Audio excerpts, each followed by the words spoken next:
Aziz muhacir qarindoshlar, bundan taxminan bir asr ilgari ajdodlarimiz issiq qonlari va mollari badaliga avlodma-avlod yod etiladigan, har yod etilganda bo'lsa, millat o'g'lonlarining qalbida seg'inish va hasrat o'tlarini yalqinlatadigan, millatimiz yaqinqi zamon tarixidagi eng shonliq g'albisi bo'lgan mustaqil hur davlatimizni qurgan edi. Millatimizning qalbiga cho'nqur singib ketgan adolat va erkinlik bayrog'ini lapildatib, milliy va diniy ongning eng yuqori pallasiga tomg'usini urgan edi. Bugun bu o't va ishtiyoq har bir vatan farzandiga obida sifatida yod etiladigan va har kuni Allohdan tilaydigan bebaho angushtarga aylandi. Shu sababdan biz shu kunni yana bir qatim namoyon qilish orqali vaqtsiz o'chgan bu oltin davrni xotirlamoqchi va jonlantirmoqchi bo'ldik. 1933-yili 11-oyning 12-kuni Qashqar shahri Tuman daryosi bo'yida 10 mingdan ortiq xalq yig'ilib Sharq Turkiston Islom Jumhuriyatining qurilganligini tantana qilmoqda.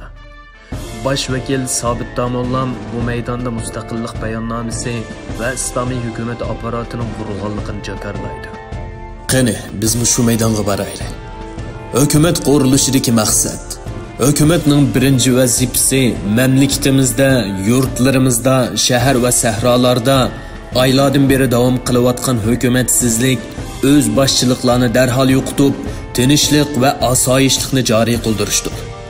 Askeri, harbiy va mulkiy vazifalarni xolis niyatlik va shundaqla layoqatli kishilarning qo'llariga topshirildi. Barliq yurtdoshlarimizning siyosiy, diniy, milliy va madaniy huquqlari hukumatning zaminligi, ya'ni kepalligi ostidadir. Chegirdosh, qo'shni, hamsoya davlatlarning rasmiy ma'mur mansabdorlari va fuqarolari to'liq amniyat ichida. Her birlerining mashru vazifasini davom qildirishi mumkindir. Azaldan beri hamsoya davlatlarning hech biriga qarshilik va dushmanlik yo'l tutish xiyolini o'ylamagan Sharq Turkiston xalqining pok tabiat vijdonlariga tarjimon bo'lishni davom qilamiz. Ya'ni ilgirdan tortib hamsoya davlatlarga aloqador muhabbat va do'stliklarimizni inshaalloh vujudga chiqartimiz. Butun ulug' Turkiston uchun ay yulduzliq ko'k bayroq qabul qilindi. Her bir yurtdoshning mal, jon va obro'yining amniyat ostida bo'lganligiga, tinch va xotirjam bo'lib, o'z ishi bilan mashg'ul bo'lishi va davlatga e'timod etishini talab qilamiz. Sharq Turkiston davlati qurilish bayonnomasi Hijriya 1352-yili Rajab oyining 24-kuni. Milodiya 1933-yili 11-oyning 12-kuni. Allah Taala'nın yardımı ve mehribanlıqıga Reis-i Muazzimimiz İmin Niyaz Hacim oğlu Xo'ja Niyaz Hacim Hazretlerinin layaqatlik ve salahiyetlik vekillerinin ittifaqlarıga, barliq leşkeri İslam askeri qo'mondonlarining ve barliq puhralarının muvaffaqiyatidan suyungan asosda mustaqil Sharq Turkistonimizning birinchi hukumati muvaqqitasi tuvanda bayon qilingan ravishda qurildi.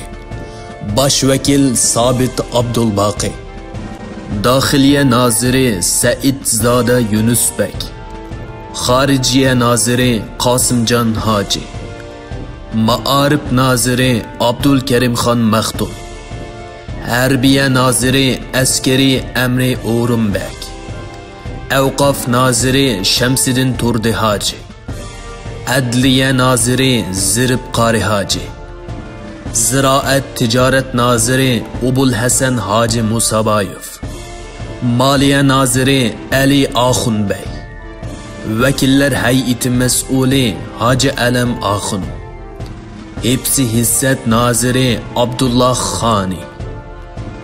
Top o'qi etilganda qandoq to'yg'iga keldingiz?